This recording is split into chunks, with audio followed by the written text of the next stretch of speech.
ಏಕೋ ಭಾವ ಭಕ್ತಿ ಪ್ರಧಾನವಾದಂಥ ಶುದ್ಧ ಅಂತರಂಗ. ಹೇಳಿದವ ನೀನು ವಂಶೀನಿ ನನ್ನ ಪ್ರೀತಿಸ್ತಾರಂತ.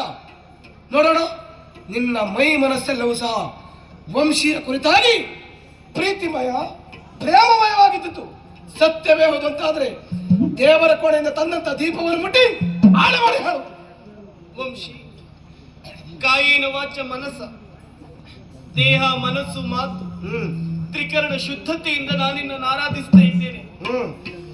ದೇವರ ಕೋಣೆಯಲ್ಲಿರುವಂತೆ ಈ ಜ್ಯೋತಿಯನ್ನು ಮುಟ್ಟಿದ್ರೆ ನಮ್ಮ ಪ್ರೇಮ ಜ್ಯೋತಿ ಬೆಳಗುತ್ತದಂತಾದ್ರೆ ನನ್ನ ಮಾತುಗಳನ್ನು ಕೇಳು ವಂಶಿ. ಈ ಅಜ್ಞಾನಿಯಾಗಿಯೂ ನಾನಿನ್ನನ್ನು ಪ್ರೀತಿಸುತ್ತಿದ್ದದ್ದು ಸತ್ಯ.